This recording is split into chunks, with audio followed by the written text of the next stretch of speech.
برادران ملت اسلامی، السلام علیکم ورحمۃ اللہ وبرکاتہ۔ الحمد للہ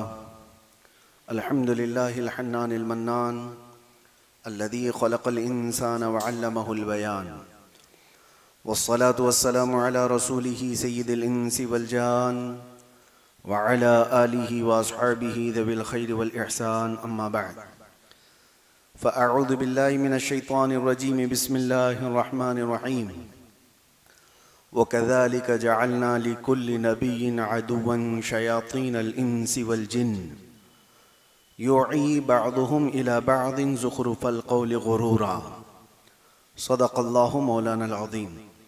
بارگاہ رسالت معاب صلی اللہ علیہ وسلم میں درود پاک کا ہدیہ پیش کریں۔ اللہم صلی علی سیدنا و مولانا محمد معدن الجود والکرم والہ واصحابہ الکرام وابنہ الکریم وبارک وسلم صلاة دائمة سرمدا ابدا۔ قرآن عظیم میں اللہ تعالیٰ یوں ارشاد فرماتا ہے، اسی طرح ہم نے ہر نبی کے ساتھ ایک دشمن پیدا کیا ہے، شیاطین الانس والجن، انسان اور جنات میں سے شیاطین۔ نبیوں کے ساتھ ایک دشمن کو بنایا گیا ہے، تو پھر عام انسان کا کیا ہے؟ انسان کی زندگی کسی مقابل میں ہی گزرتی ہے، یعنی خیر اور شر دونوں اس زمین پر موجود ہیں۔ جتنے بھی اولیاء کاملین، صحابہ، تابعین، جن کی بھی زندگیاں آپ دیکھیں، ان کے کرامات، ان کی اچھائیاں، ان کی فضیلتیں سب آپ بیان کرتے ہیں، سنتے ہیں، لیکن ساتھ ہی ان کی زندگی میں کوئی ایک تھریڈ رہتا ہی ہے، ایک دشمن کوئی رہتا ہے۔ اس کی وجہ کیا ہے؟ سارے نبیوں کے ساتھ اللہ تعالیٰ فرماتا ہے ہم نے ایک دشمن پیدا کیا ہے۔ وجہ یہ ہے کہ دشمن اس لیے ہوتا ہے کہ اللہ کے محبوبوں کی محبت کا اظہار ہو جائے، ان کے کمالات کا اظہار ہو جائے۔ مثال کے طور پر سیدنا ابراہیم خلیل اللہ علیہ السلام، یہ خلیل ہیں اللہ کے، برگزیدہ پیغمبر ہیں، جلیل القدر نبی ہیں، اور آپ اللہ تعالیٰ کے محبوب نبیوں میں سے ہیں، لیکن آپ کے ساتھ جو ہوا، آپ کو آگ میں ڈالا گیا۔ واقعہ آپ کو معلوم ہوگا، نمرود نے آپ کے لیے آگ جلائی اور آپ کو آگ میں جھونک دیا گیا، اور آگ نے آپ پر کچھ اثر نہیں کیا۔ اللہ تعالیٰ نے قرآن میں فرمایا، قُلْنَا يَا نَارُ كُونِي بَرْدًا وَسَلَامًا عَلَىٰ إِبْرَاهِيمَ، ہم نے کہہ دیا اے آگ ابراہیم پر ٹھنڈی ہو جا، سلامتی والی ہو جا۔ آگ ٹھنڈی ہو گئی، ابراہیم علیہ السلام کا کوئی بھی بال باقا نہیں ہوا۔ اب یہ جو کمال ابراہیم علیہ السلام کا ظاہر ہوا، اس کی وجہ کیا ہے؟ اس نمرود کا ہونا۔ وہ دشمن اس لیے تھا کہ اللہ کے نبی کے کمال کا اظہار ہو جائے۔ آپ کی زندگیوں میں بھی یہ معاملات ہوں گے، ہر ایک کے ساتھ کوئی نہ کوئی دشمن ہوگا۔ کوئی ایسا تصور نہیں کر سکتا کہ میں یا فلاں سارے دشمنوں سے پاک ہیں۔ اور کبھی کبھار ہمارے پاس لوگ آ کر کے کہتے ہیں کہ حضرت فلاں میرے ساتھ وہ کر رہا ہے، یہ کر رہا ہے، میں تو کسی کا برا چاہتا ہی نہیں۔ یہاں قانون نہیں ہے کہ آپ کسی کا برا چاہ رہے ہیں تبھی آپ کے ساتھ کچھ برا ہو رہا ہے۔ دنیا بہت سارے لوگوں سے ایسی بھری ہوئی ہے جو خاموش چلنے والوں کے ساتھ بھی دشمنی کرتی ہے۔ ان کو یہ ضروری نہیں ہے کہ آپ نے ان کا کچھ بگاڑا ہو، آپ راستہ چلنے والے ہوں، لیکن اس کے باوجود بھی کچھ لوگوں کو اچھا نہیں لگتا آپ کا راستہ چلنا۔ آپ سر جھکا کر کے چلتے ہو، یہ بھی بہت سارے لوگوں کے لیے صحیح نہیں لگتا۔ آپ سر اٹھا کے چلتے ہیں تو بھی لوگوں کے لیے تکلیف ہے۔ تو خامخواہ جو تکلیف ہے لوگوں کو، ہر ایک کا کوئی نہ کوئی دشمن یا چھوٹا ہوتا ہے یا بڑا ہوتا ہے، لیکن ہماری زندگیوں میں کسی دشمن کا ہونا یہ اس لیے نہیں ہے کہ ہم سب کو ختم کر دیا جائے، بلکہ اس لیے ہے کہ ہم اللہ سے زیادہ قریب ہو جائیں، اس سے پناہ مانگنے لگ جائیں۔ دشمن سے بچنے کے لیے روزانہ کچھ نہ کچھ آپ وظیفہ کرتے رہیں گے، اللہ سے دعا کرتے رہیں گے، جب جب آپ مصیبتوں میں گرفتار ہوتے ہیں اللہ کی طرف دوڑ کر کے آتے ہیں. اور پھر ایک بات آپ کو میں یہ بھی بتا دوں، اللہ کی ذات پر یقین اور توکل اتنا بڑھ جاتا ہے.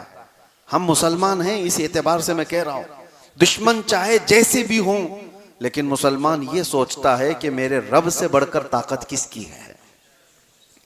یہ جتنا ضرر پہنچانے والے ہوں گے یہ اپنی طاقت کے حساب سے پہنچاتے ہیں، اور اللہ حفاظت کرنے والا ہے، وہ اپنی طاقت سے حفاظت کرتا ہے. اور قرآن میں اللہ تعالیٰ نے فرمایا ہے، اس لیے ہمارا یقین بڑھتا چلا جاتا ہے. اگر آپ کا کوئی دشمن ہی نہ ہو تو آپ خود ہی اپنے آپ کو خدا سمجھنے لگ جائیں گے. اگر کوئی آپ کا دشمن ہی نہ ہو تو آپ خود کو یہ سمجھنے لگ جائیں گے کہ میرا کون کیا کرتا ہے، کچھ بھی نہیں، میں سیف ہوں. اور جہاں پتا چلا کہ کچھ دشمن ہیں جو طاقتور بھی ہیں یا سازشی ہیں یا جال بننے والے ہیں، تو اندر سے ایک خوف پیدا ہوتا ہے کہ میری غفلت میں کہیں وہ مجھ پر حملہ آور نہ ہو جائے. اس لیے بارگاہ رب العزت میں روزانہ دعا کرتا ہوں کہ مولا ان دشمنوں سے میری حفاظت فرما. میرے عزیزو، ہماری اور تمہاری طاقت کا کیا کہنا. سید الانبیاء رسول اکرم صلی اللہ تعالی علیہ وسلم، اللہ تعالیٰ کے وہ محبوب نبی، اگر وہ حکم دیں تو آپ کے ساتھ سونے اور چاندی کے پہاڑ چلا کریں گے. حضور نے خود فرمایا. لیکن اس کے باوجود میرے آقا صلی اللہ تعالیٰ علیہ وسلم دشمنوں کے شر سے بچنے کی دعا کرتے تھے. دشمنوں کے شر سے بچنے کی دعا کرتے تھے. اور بارہا ایسا دیکھا بھی گیا کہ دشمنوں کا وار میرے آقا پر ہوا ہے کہ نہیں ہوا. ابو جہل کی وجہ سے، اچھا یہاں پر یہ بھی میں بتا دوں، ابو جہل کیوں پیدا ہوا، کیوں آ گیا حضور کے مقابل میں، کیوں اتنی اذیتیں دیا. میرے عزیزو، اللہ تعالیٰ کا کوئی کام حکمت سے خالی نہیں ہوتا. کوئی کام حکمت سے خالی نہیں ہوتا. فعل الحکیم لا یخلو عن الحکمہ. ابو جہل کے ہونے کی وجہ سے رسول پاک صلی اللہ تعالیٰ علیہ وسلم کے کئی معجزات کا اظہار ہوا ہے. کنکریوں نے کلمہ پڑھا، حضور کا یہ کمال دیکھا دنیا نے. یہ ابو جہل اس طرح کا دشمن ہونے کی وجہ سے اس نے انکار کیا اور میرے آقا نے اظہار کر کے دکھایا. اس نے کہا کہ یہ نبی نہیں ہے، ان کا اگر کچھ ہے تو زمین پر چل رہا ہوگا جادو، آسمان پر چلا کر کے دکھائیں کچھ. حضور نے اشارہ کیا اور چاند دو ٹکڑے ہو گیا. اس کا انکار کرنا تھا، میرے آقا نے اظہار کر کے دکھایا. دشمنوں کا کبھی کبھار ہونا آپ کے کمالات کے اظہار کا سبب بنتا ہے. ہاں، اسی لیے اقبال یہ کہتا ہے، تندی باد مخالف سے نہ گھبرا اے عقاب، یہ آتی ہے تجھے اونچا اڑانے کے لیے. اردو کے ہارڈ لفظ ہوں گے، آپ کو میں بتاتا ہوں. کہنا یہ چاہتے ہیں اقبال، تندی باد مخالف سے نہ گھبرا اے عقاب. عقاب ایگل کو کہتے ہیں، پرندہ بہت اونچا اڑتا ہے. یہ اونچا اڑتا ہے لیکن کبھی کبھار نیچے آ جاتا ہے. اور تندی باد مخالف کا مطلب ہوتا ہے الٹا چلنے والی ہوا. کبھی مخالف سمت سے ہوا تیز چلنے لگ جائے تو عقاب کو مشکل ہو جاتا ہے کہ اگر ہوا ادھر سے آ رہی ہے اور یہ اڑ ادھر سے رہا ہے. تو اقبال یہ کہتے ہیں ایسی مخالف سمت سے آنے والی ہوا سے مت گھبرائے عقاب. عقاب کیا کرتا ہے اس وقت؟ ہوا اگر تیزی سے مخالف سمت سے آئے تو وہ ہوا کا مقابلہ کرنے کے لیے اس میں گھس نہیں جاتا، بلکہ اوپر جاتا ہے جہاں سے ہوا نہیں آ رہی ہو. یعنی مخالف سمت سے ہوا نہ آ رہی ہو، اتنا اونچے اوپر چلا جاتا ہے تاکہ یہ مخالف سمت سے آنے والی ہوا سے میرا ٹکر نہ ہو. تو اقبال یہ کہتا ہے، مخالف سمت سے آنے والی تیز ہواؤں سے نہ گھبرا اے عقاب، اے امت محمدیہ، یہ آتی ہے تجھے اونچا اڑانے کے لیے. تم ان سے اوپر چلے جاؤ، تمہیں تمہاری حیثیت بتانے کے لیے دشمن آتے ہیں. عزیزان گرامی وقار، آج کے حالات بھی ہمیں اس بات کی طرف لا رہے ہیں کہ ہم نے دیکھا ہے بہت ساری جگہوں پر بدر کے میدان میں صحابہ اکرام رضوان اللہ تعالی علیہ مجمعین نے جو جوہر پیش کیے، وہ کم از کم 10-12 سال پہلے مکہ والے تصور بھی نہیں کر سکتے تھے، سوچ بھی نہیں سکتے تھے. جس وقت رسول پاک صلی اللہ تعالی علیہ وسلم نے ہجرت فرمائی، مکہ سے مدینے جا رہے تھے. 13 سال تک مکہ میں کفار و مشرکین نے کیا نہیں ظلم اٹھائے. صحابہ کو پکڑا ہے، انگارے پر سلایا ہے، انگاروں پر سلایا ہے، سولی پر چڑھا کر کے مسلا کیا ہے، آنکھ کان ناک کاٹ کر کے صحابہ کے ساتھ بہت تکلیفیں دی۔ اس وقت تو پورے مشرکین یہ سمجھتے تھے کہ یہ کمزور لوگ ہیں، ضعیف لوگ ہیں جو محمد کے ساتھ چل رہے ہیں، کبھی بھی ان کا خاتمہ ہوگا۔ اور جس وقت حضور ہجرت کر کے چلے گئے تب تو ان کی طاقت اور بھی بڑھ گئی کہ ہم نے تو ان کو وطن چھوڑنے پہ مجبور کر دیا، ان کا گاؤں چھوٹا، گھر چھوٹا، رشتہ دار چھوٹے، مال و اسباب جائیداد سب چھوٹ گیا، کچھ نہیں ہے ان کے پاس۔ اتنی دشمنی کیا انہوں نے۔ اور اس کے بعد جب وہ مدینے چلے گئے، یہ حالات تھے جو صحابہ کو مضبوط بنا دیے، صحابہ کو مضبوط بنا دیے۔ آج ہم سب یہ جو ڈھیلے ڈھالے ہیں اس کی وجہ ہی یہ ہے کہ ہمارا مقابلہ کسی سے نہیں ہے۔ جس جگہ پر کسی سے مقابلہ نہیں ہوتا وہ ڈھیلی قوم ہے، اسے کسی بھی چیز سے اپنے مقابلے کی طاقت کا اندازہ نہیں ہوتا۔ میرے عزیزو، سنا ہے شیر کو بھی اگر کتوں کے ساتھ پالا جائے تو پھر وہ شکار کرنا چھوڑ دیتا ہے، اسے اس کی حیثیت معلوم نہیں رہ جاتی، یاد نہیں رہ جاتا، برسوں اگر رہا تو۔ صحابہ اکرام وہاں مکہ سے مدینے چلے گئے، مشرکین ابھی بھی یہ سوچتے تھے کہ جس طرح ہم ان کو مکہ میں کبھی بھی پکڑ کے مارتے تھے، ایک صحابی ہیں جن کو 16 سال تک قید میں رکھا تھا انہوں نے، زنجیروں سے باندھ کر کے، وہ ظلم ڈھائے تھے، تو یہ سوچتے تھے کہ اس طرح سے ہم کبھی بھی ان کے اوپر کچھ کر دیں گے۔ لیکن ایک مرتبہ آئے مدینے پر چڑھائی کرنے کے لیے 1000 سے زیادہ لوگ، اور بدر کے میدان میں جو صحابہ نے جوہر دکھائے، ان کے پورے پرخچے اڑا دیے۔ جتنے گرو گھنٹال تھے سب کے سب میدان بدر میں قتل ہو گئے۔ ابو جہل، عتبہ، شیبہ، جتنے بڑے بڑے تھے شیطان، سب قتل ہو گئے۔ بدر کے اس وادی میں وہ مشرکین کہتے ہیں کہ ہمیں تو یہ اندازہ ہی نہیں تھا کہ اتنے طاقتور ہو چکے یہ لوگ، اتنا مقابلہ کرنے کی ان کے اندر ہمت آ گئی۔ بلکہ وہ یہ بھی کہتے ہیں کہ بسا اوقات ہم دیکھ رہے تھے ان کے پاس تو لکڑی کے حالے تھے، تلواریں بھی نہیں تھی، لکڑیوں سے لڑ رہے تھے صحابہ رسول اللہ کے۔ اور مشرکین مکہ کہتے ہیں کبھی کبھار یہ گردن کے قریب تلوار لاتے تھے، ابھی حملہ بھی نہیں ہوتا تھا کسی کی گردن کٹ گئی ہوتی تھی، ویسے ہی ختم ہو گئے ہوتے تھے۔ یہ صحابہ اکرام رضوان اللہ تعالی علیہ مجمعین کی مدد بھی تھی، اور ان کا یقین تھا، ان کا جو مستحکم عمل تھا۔ اس کی وجہ کیا ہے؟ مشرکین نے یہ دشمنی ایسی کی کہ صحابہ کو اتنی بلندی پر پہنچایا یقین کے ساتھ کہ وہ صحابہ میدان میں اترے تو اللہ کے بھروسے اترے تھے۔ میرے عزیزو، یہ حالات سب کی زندگیوں میں ہوں گے۔ دشمن جو ہوتا ہے وہ تمہیں مضبوط کرنے کے لیے ہوتا ہے۔ ایک بزرگ نے فرمایا تھا، بزرگ بیٹھے ہوئے تھے اور اچانک وہ دعا کرنے لگے کہ اللہ یہ دشمنوں کو سلامت رکھے، یہ بھی نعمت ہے۔ تو سب لوگوں نے کہا کہ حضور دشمنوں کی ہلاکت کی دعا کی جاتی ہے، آپ کہہ رہے ہیں وہ سلامت رہیں؟ کہتے ہیں ہاں، اس لیے کہ وہ ہوتے ہیں تو ہمارا ایمان مضبوط ہوتا ہے، وہ ہمارے ایمان کو مضبوط کرتے ہیں۔ اور حتیٰ کہ اس بزرگ نے فرمایا اگر یہ نہ ہوں تو ہمیں شہادت کا درجہ کہاں سے ملے، غازی کا درجہ کہاں سے ملے؟ ان کے ساتھ مقابلہ ہو تو ہی یہ سب معاملات ہیں، کوئی ہو ہی نہ تو پھر کہاں سے ہمیں یہ سب نعمتیں ملیں گی؟ بہرحال ان کا اپنا کانسیپٹ، ان کا اپنا تصور۔ لیکن ہمارے لیے زندگیوں میں میرے عزیزو، ہر ایک کے ساتھ اللہ تعالیٰ نے ایک شیطان پیدا کیا ہے، ہر ایک کے ساتھ ایک شیطان ہے۔ نبیوں کے ساتھ جب کہا گیا تو شیطان تمہارے ساتھ بھی ہے، ہمارے ساتھ بھی ہے۔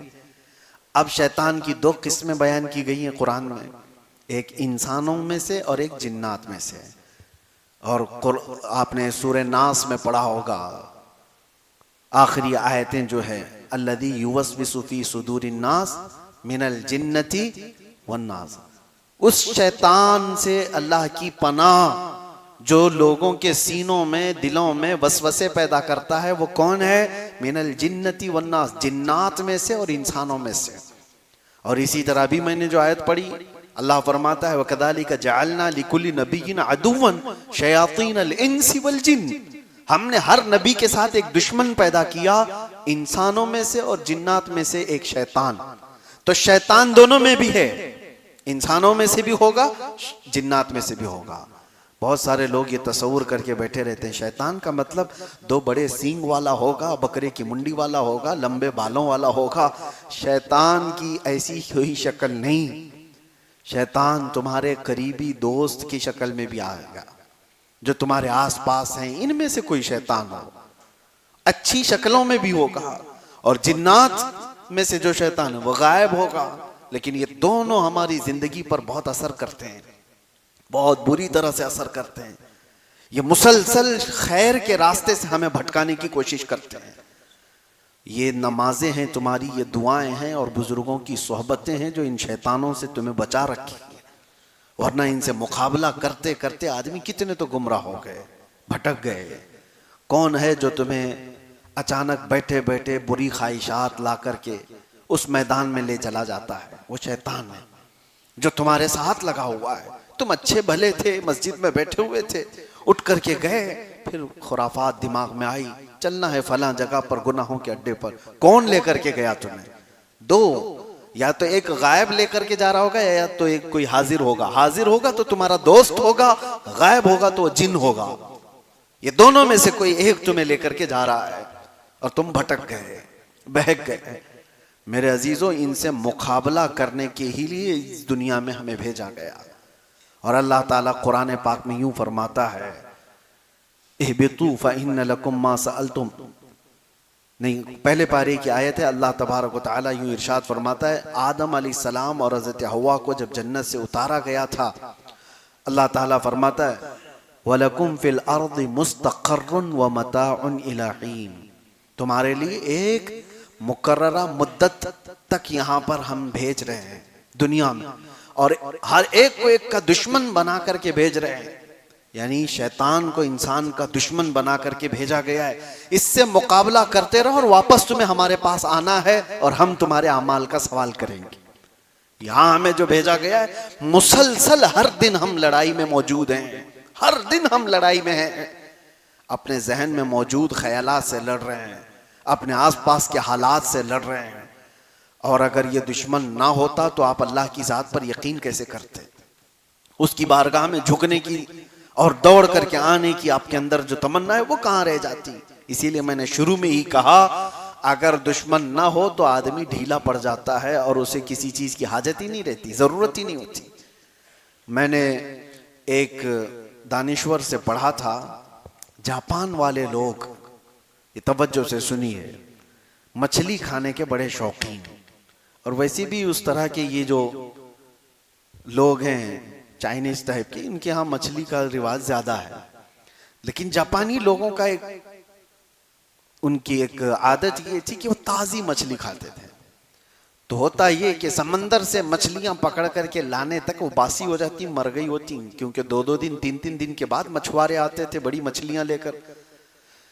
تو اب اس کے لیے ان لوگوں نے ایک دوسرا طریقہ اختیار کیا کہ نہیں، تازہ مچھلی کھانی ہے تو ایک بہت بڑے ٹینکر جہاز کے سمندروں میں بھیجے گئے، اس میں پانی رہتا تھا، مچھلیاں سمندر سے پکڑی جاتی تھی اور پانی میں ڈال دی جاتی تھی، اور پانی میں ڈالنے کے بعد وہ پانی میں تیرتی رہتی تھی تو زندہ رہتی، اور جب ساحل پر آتے تو ابھی مچھلیاں زندہ ہی رہتی تھی، مری ہوئی باسی نہیں ہوتی تھی۔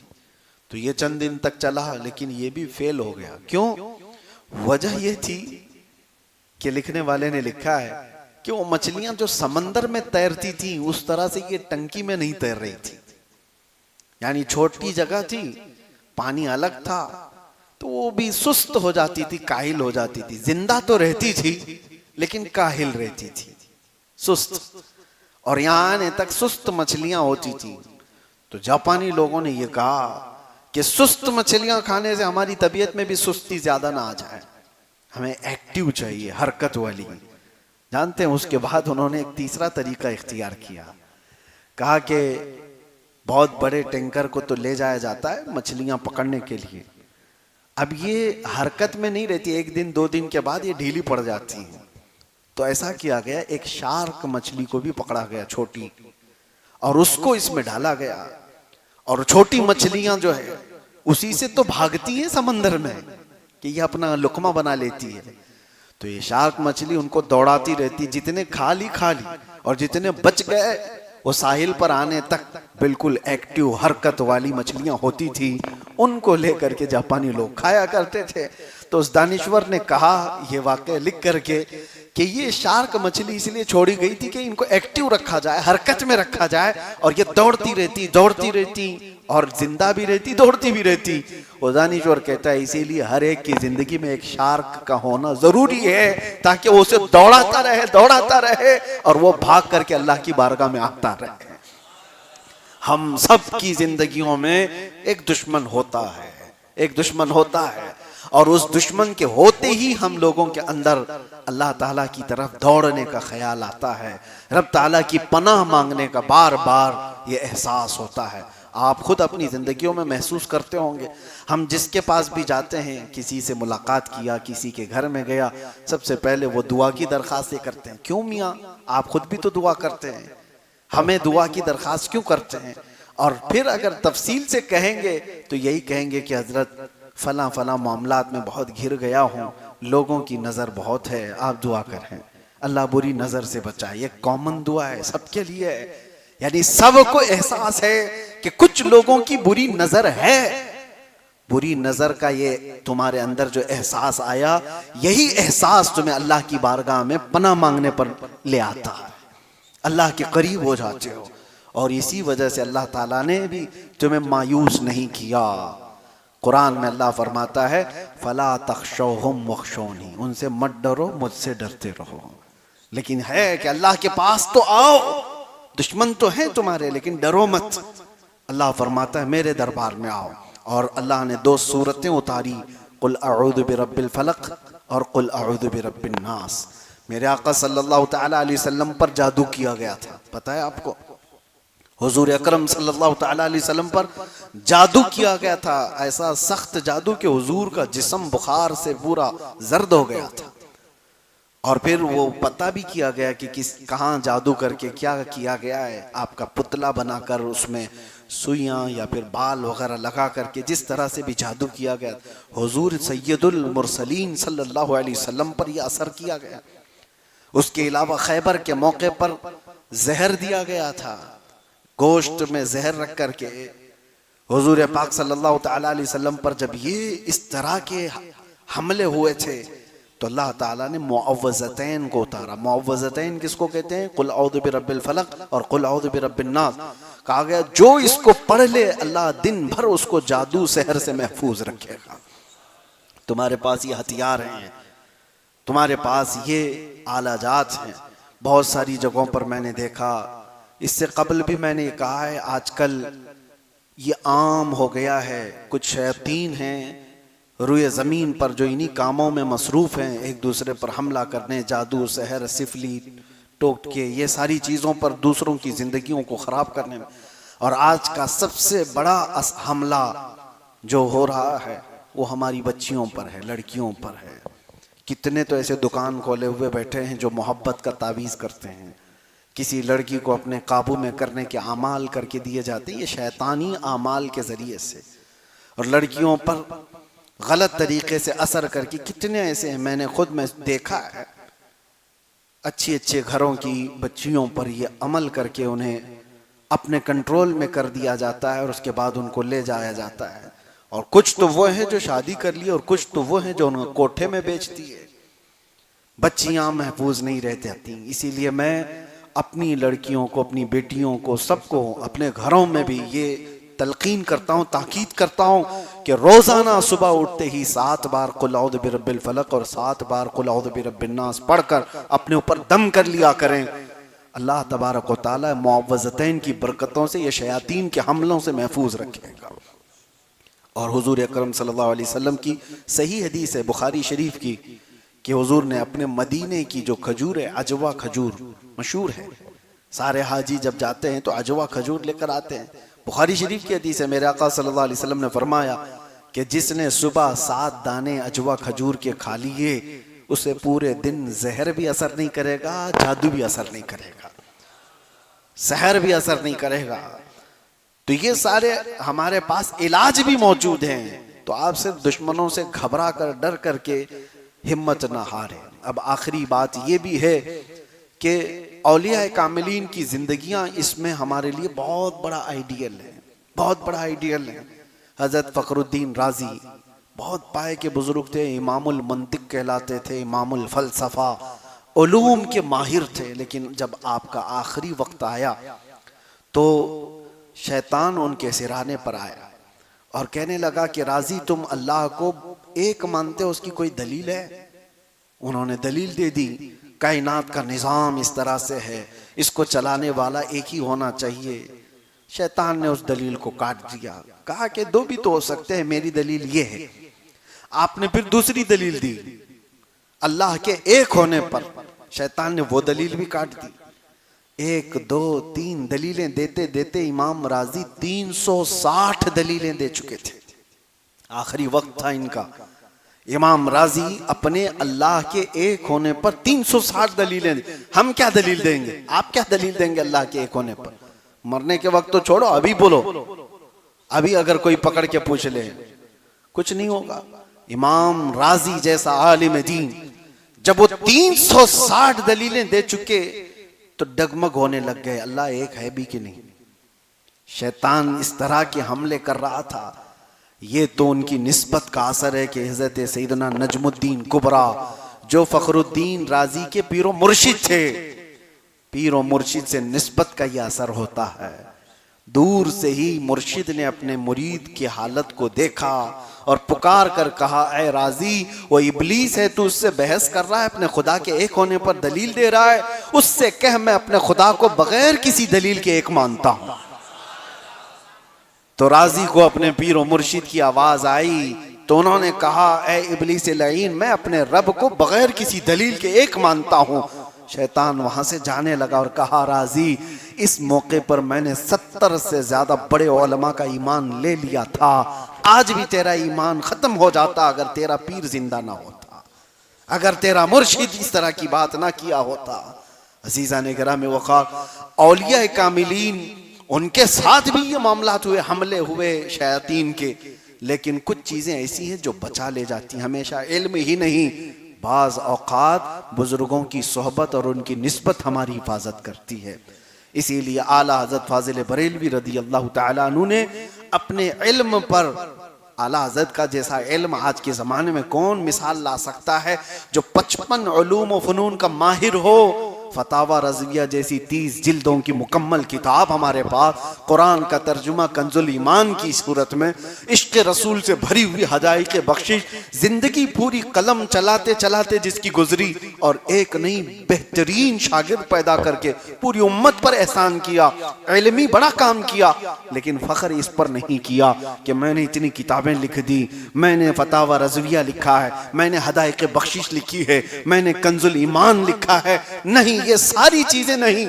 بارگاہ مصطفیٰ صلی اللہ تعالیٰ علیہ وسلم میں جب پیش ہونا ہوا تھا حضور کی بارگاہ میں، تو اعلیٰ حضرت یوں کہتے ہیں یا رسول اللہ تیری سرکار میں لاتا ہے رضا اس کو شفیع جو میرا غوث ہے اور لاڈلا بیٹا تیرا۔ اور اپنی نسبت پہ فخر کیسے کرتے ہیں؟ کیا دبے جس پہ حمایت کا ہو پنجہ تیرا، شیر کو خطرے میں لاتا نہیں کتا تیرا۔ غوث پاک کی طرف نسبت کرتے ہوئے وہ کہتے ہیں آپ کا یہ کتا ہے، اس کو کوئی دنیا کا شیر بھی دبا نہیں سکتا۔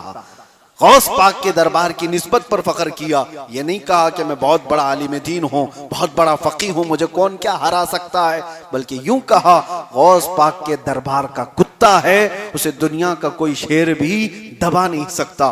ہمارے لیے بھی میرے عزیزوں چند چیزیں ضروری ہیں، آپ کو نسبتوں کی بھی ضرورت ہے اور اپنے عمل کی بھی ضرورت ہے۔ آپ کے اپنے وظیفے، اپنی دعائیں، اپنے اعمال اور عبادتیں، اور ساتھ ہی کسی مرشد کامل کی اور بزرگوں کے سلسلۃ الذہب کی نسبت کی ضرورت ہے۔ یہ دو چیزیں ہوں گی انشاءاللہ ہر طرح کے دشمنوں کے وار سے آپ دنیا میں محفوظ رہیں گے، انشاءاللہ ہر طرح کے وار سے محفوظ رہیں گے۔ اللہ تبارک و تعالی ہم سب کو شیاطین انس و شیاطین جن کی ہر حملہ سے حفاظت فرمائے، ان کے تمام وار سے ہماری حفاظت فرمائے۔ رب قدیر اس دنیا سے جانے تک ہمارا ایمان سلامت رکھے اور بارگاہ رب العزت میں ہمیں ایمان کے ساتھ اٹھائے۔ وآخر دعوانا الحمدللہ رب العالمین۔ السلام علیکم۔